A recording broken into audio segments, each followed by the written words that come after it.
My name is Mario Batali, and this is Molto Mario. I'm here with my good friends Juliet, Brooke, and Omar, and we're talking about the beautiful cucina abruzzese, which they're a beautiful, unbelievable coastline along the, of course, East Coast when you're in the Adriatic Sea.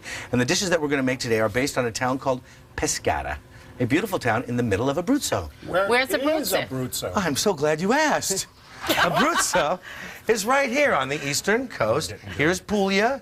Here's Toscana right here. Here's Lazio, where Rome is. Abruzzo is right here along the edge there. It's at the top of it is something called the Gran Sasso d'Italia, which is this beautiful kind of mountainous forest region, and it just kind of dives straight down into the sea, very much like if you were in California. If you're in Santa Barbara, it kind of goes up that quickly, just like that, and it's absolutely beautiful. We're talking about recipes from the town of Pescara.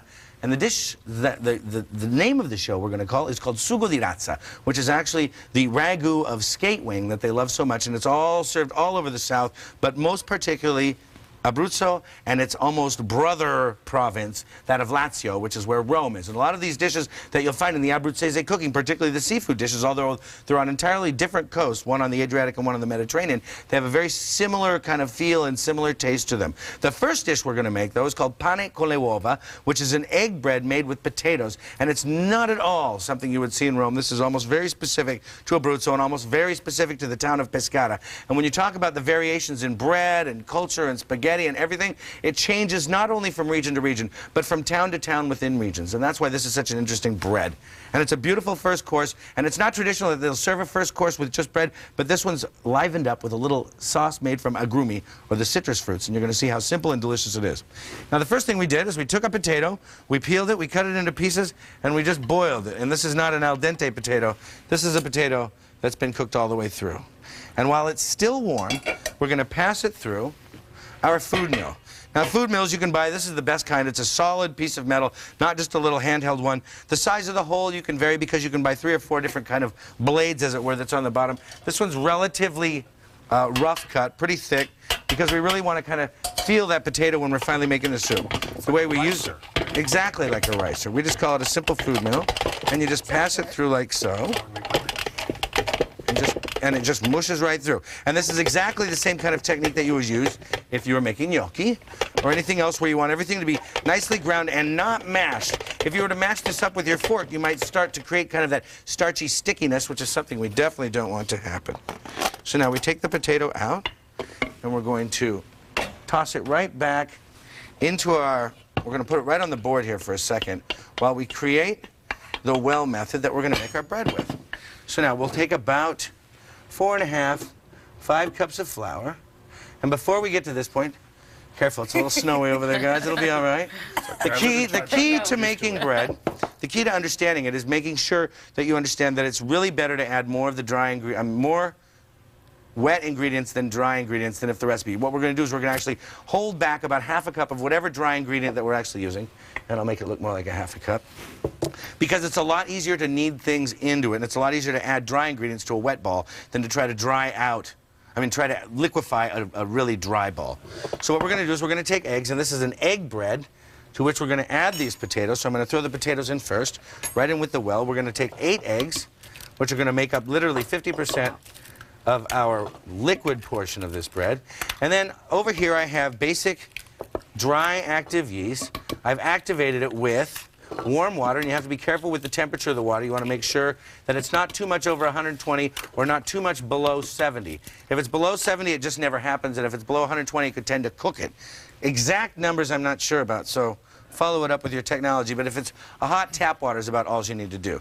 I've allowed that, and what happens is it immediately starts to come alive. You can see it's bubbling and making all that kind of a beautiful, tangy smell.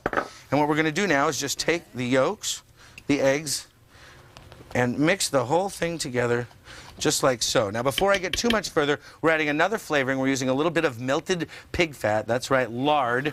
And it's absolutely delicious, and we're just going to put it in there just like that. And this is very traditional. This isn't me trying to lighten it up for the American palates. This is the way they really make it. So now I'm also going to take about a pinch of salt, and we're going to stir that through until it starts to form what looks a little bit like a dough. And now the whole trick to bread is understanding that it's the kneading process that makes the whole thing that much funner. So we're going to dump the whole thing out without any fear whatsoever and start to bring it together. Now, what kneading and yeast do are absolutely essential, and they both have to work together. What yeast does is it gives whatever's in there the opportunity to take a breath. And they're always talking about the way yeast expands. It's because yeast, when it starts to act, actually creates carbon dioxide. It starts to breathe that out, especially when it's reacting with heat. Now, what kneading does is kneading brings it together, and with the flour, you're developing something, this concept called gluten. Gluten is this idea that the protein in the wheat actually stretches into these long little strands, long thin strands. And what they are, once it cooks, is they are what allows this bread to hold its actual breath that it's been given by the yeast. So the kneading is probably the single most important process of the whole thing. And what you'll do is you'll just knead it and knead it and knead it and knead it. And you really want to knead it for about 10 or 15 minutes so that it comes together and becomes very nicely homogeneous, as well as having stretched out that gluten. And that's why you really give it that push like that, because you're really stretching the gluten, which is eventually going to hold on to that breath. So what you'll do once you get it all kneaded like so is you put it in a warm place, that is to say in the kitchen, not in a really, really hot place, not over the stove, but near the stove. You want it to be about 75 to 80 degrees. And the reason that you do that is so that it will eventually start to rise. And the rising is a double action. It'll rise once, and then it'll rise again. So we put this in, we put a piece of plastic over just like this. We've oiled the bowl just a little bit so that it won't stick. And then after about an hour, it looks like this. An hour? And then you put, that's it, exactly. Then what we'll do is we'll punch it down. We'll take a little bit of this flour here and just kind of dust our board, pull it out like this, and this beautiful, simple dough now will become 2 loaves. And we're going to cut it in half like that. And to create a loaf, you do something that looks a little bit like a fold. We take the bread like so, and you just, on the back of it, just kind of keep pulling it around and pulling it around until it forms a beautiful round ball like that. And now what that means is, had I left it just like that, it would grow out and be kind of an inconsistent and weirdly shaped thing. Since I want it to be round, we're going to go like that. Then to put it in the oven, to bake it, you just grab a sheet pan or a cookie sheet, toss it on it with a little extra virgin olive oil, and then throw them right on like that. Now at this point you can put whatever little design you want on the top. We usually keep it simple, but I'm imagining 2 designs. We're going to see how they come out when they come out of the oven. So basically you just pop it in the oven. You cook it at about 375, 400 for 15 to 20 minutes. If you wanted to put it on a pizza stone, you could. That would certainly change the flavor a little bit. But we're just leaving it on like that. When we come back, I'll show you how we bring the sauce together, bring the whole thing together as this beautiful, simple antipasto from the influence of the town called Pescara there in Abruzzo. So please stay with us.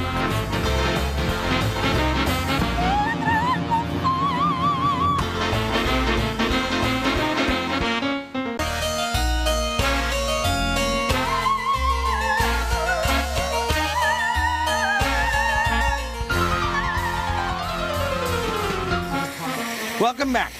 Now we're going to make a quick little sauce by taking sugar and citrus juice to create an almost gas streaky kind of a thing, which is going to be a caramel. I've taken 1.5 cups of sugar. I've taken a cup of grapefruit juice, actually a half cup of grapefruit juice, and a little bit of orange juice.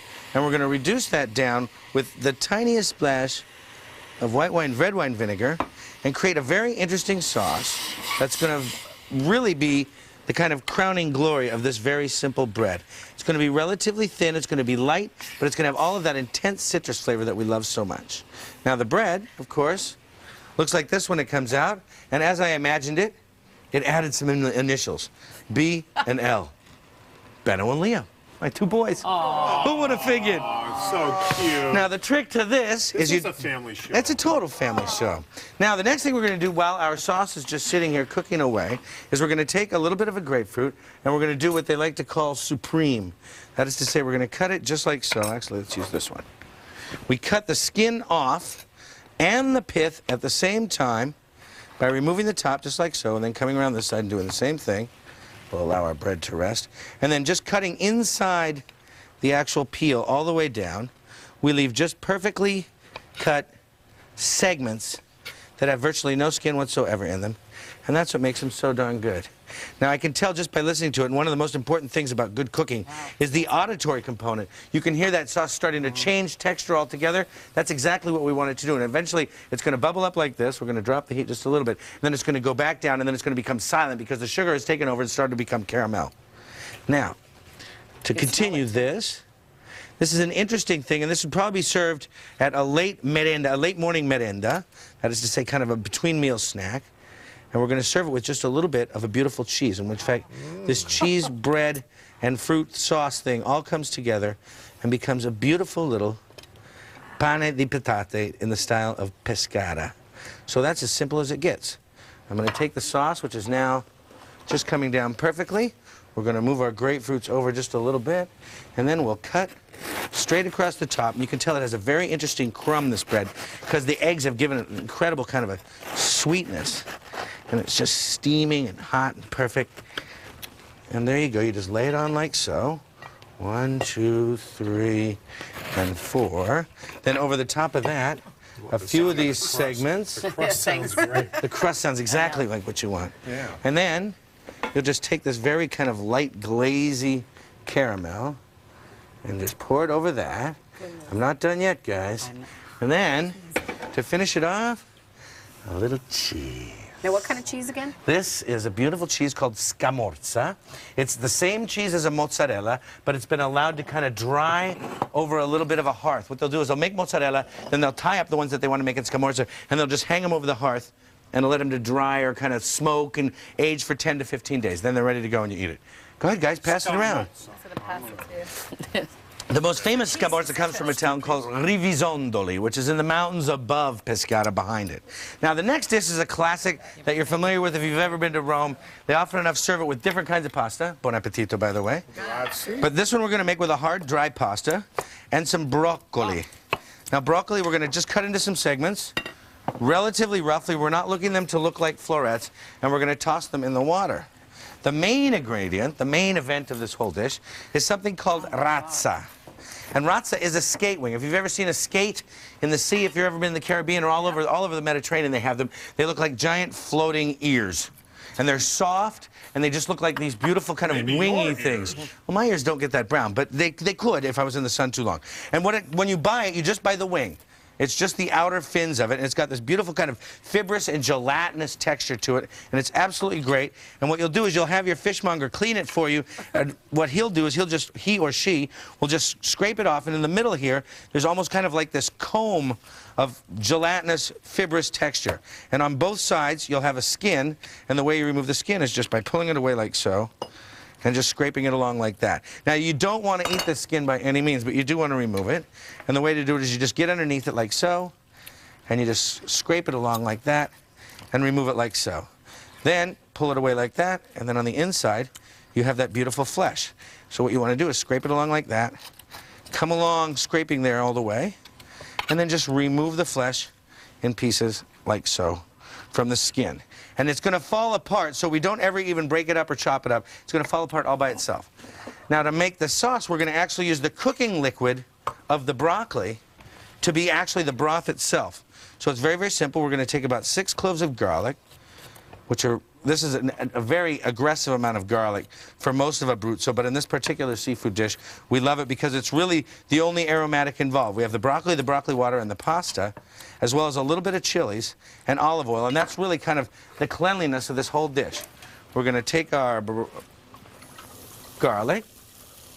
We're going to add about 4 of these beautiful, simple chilies. We're going to take some broccoli that's just been cooked, and again, this isn't something that's served al dente. The broccoli, by all means, is going to be completely hammered. We're going to drain the broccoli well. While it's draining, we're going to take our skate piece, toss it in right in the middle, and around that, we're just going to throw our broccoli. Now, this broccoli isn't going to be al dente, and it's not even going to be green by the time we're done. What we are going to do, however, is add our linguine, and we're going to, in a very unusual move, break our linguine right here into the half, toss it in the pasta water, and we're going to, because you're going to see when we come up, that's the tradition of the dish. I'm going to season the razza a little bit, and then I'm going to actually spoon in a little bit of the pasta water to start hastening the cooking of the sauce. When we come back, I'll show you how we bring this dish together, and we'll get down with a little triglie in cartoccio as our main course. So stay with us.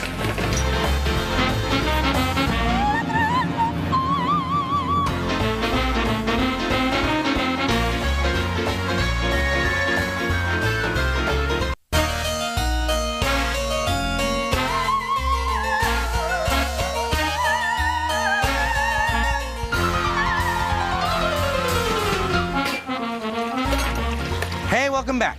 Now, all I did since we were gone is just allow this to sizzle away. And what I'm going to do is I'm going to keep adding every now and then a little spoon of the pasta cooking water. At the end, I'm going to take some chopped, pureed tomatoes, canned peeled tomatoes, and we're going to add even just a little bit more because this dish is really almost a soup. And in fact, at this point now, the broccoli's tender, the skate has fallen apart. What we're going to do when we remove our pasta is we're going to actually use some of that draining water to make this even just a little bit wetter. Then I'm going to drain it all well, toss it in like so, and then we take it to the plate. Now, of course, the whole game here at the last second, add a little bit of fresh parsley, a touch of hot chili flakes, and bring it all to the plate. And this is a very wet, soupy pasta, which is why we'd kind of broken up those noodles. In fact, I'm going to add just a little bit more water, just like so. And I'm going to add just a little bit more water there, because it is really wetter than most other pastas. It's really almost like a zuppa. And then the way you serve it is with that beautiful spoon like so. A little chilies up over the top. And there you have it, Sugo di Razza con le linguine, just like they make in Pescara. Buon appetito. Grazie. Of course, with that, we'll use a local white wine, a simple Contraguerra, which works so perfectly. Very Venetian looking. Doesn't it? Really wet like that? Yeah. I used it. Classic Roman as well. Now, the next dish is very simple. It's all based on complete perfection of product, and it's a slight variation that I've taken. It's called triglia al cartoccio. And traditionally, cooking in cartoccio is something that they love to do in anywhere on the coast in Italy, because it's really kind of creating the environment to steam and perfectly cook a fish. Now, the first thing you do is you get your cartoccio, which in this case is just parchment paper. And what you want to do is start to create your dish. Now, at this point, it's entirely up to you. And in fact, some of the things here are not traditional to actually pescata, but the whole ideology is, and the whole idea of this fish is. So we're going to continue as if in the imaginary world of Molto Mario. We're going to take a little bit of salt, and we're going to season our fish. The most important ingredient in this dish is, of course, not the variety of fish, but the freshness of fish. You want to get whatever is fresh. You want to look for small fish. If it were trout that you could find, and you couldn't find these little beautiful rouget or red mullet, then by all means, get the trout, because the better the quality of the fish, the better the dish is going to be. So what we're going to do is we're going to lay our fish. Are the mullet hard to find? These aren't actually very hard to find at all. I always have no trouble finding them. So what I'm going to do before I put the fish down is I'm going to take a little bit of julienne carrots, and these are all vegetables that are cut into julienne because we want them to cook in the same time as the fish. They're going to yield something that's just a little bit still crunchy, but that's what makes them so good. So before you put the fish down, always put something instead in its place underneath. And then the rest is entirely up to you. Now, this is an autumn variation on this dish. I'm going to take a little bit of herb and pocket inside the cavity of the first one of each fish. Oh. And then over the top, you could put anything. In this case, we're going to use a little bit of chard, very thinly sliced, a little bit of radish, or turnip for that matter, a little bit of acorn squash. But again, you could use anything. And if it was the summer and it was tomatoes and peppers and eggplant, the whole idea is really personalizing every dish that you see. It's not to follow blindly a recipe, but it's to understand conceptually the idea of a recipe behind it, and then take it and make it your own way. And that's really kind of the difference when you talk in Italy about what makes really good cooks or really good dishes. Italian home cooks who learned the same ragu bolognese from the same mom, the two sisters will make it differently. Because in the Italian ideal, you really appreciate the personal touch of the cook, much more so than the basis of the recipe or the ideal behind that recipe. So as I said, two different daughters from the same mom would make an entirely different ragu bolognese, and they might even, while at the table, kind of talk badly about the other one's ragu, because, oh, I can't believe she put the porcini in there, and they'll both claim to have learned it exactly as right Mama way, used to make it. Exactly. That one I know. So then, in this case, you could put scallions, leeks, ginger, and soy sauce in here, like the Chinese do, and still claim it to be your own dish. The idea being that it's technically the simplest thing you could possibly do. And the most important thing in this case is to make sure that you have parchment paper, but you could just as easily use foil. And then the most important thing other than that is that you have a really incendiary hot oven, because you want to cook this as quickly as you can. So now we've got the artichokes in there. Now I'm going to take just a little bit of black olive paste, and I'm just going to kind of lay it in the center. And when it's done, I'm going to kind of stir that around. On top of that, I'm going to put a little bit more of these. Some parsnips, totally non-Italian, a little bit more extra virgin olive oil,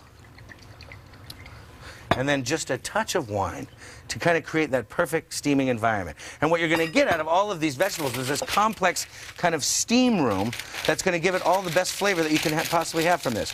Then to fold it up, you just fold it as if you're doing single folds over like so, around, around, around, around, around. Then when you get to the end, you flip it like that, and you give it a quick little spin like that. Then over the top, a little bit of extra virgin olive oil so that the parchment kind of retains even a little bit more of its absolute airtightedness. And then right into the oven. This will take about 12 to 15 minutes, depending on the thickness of your fish. When we come back, I'll show you exactly how we get it out. We season it up with just a couple more ingredients, so please stay with us.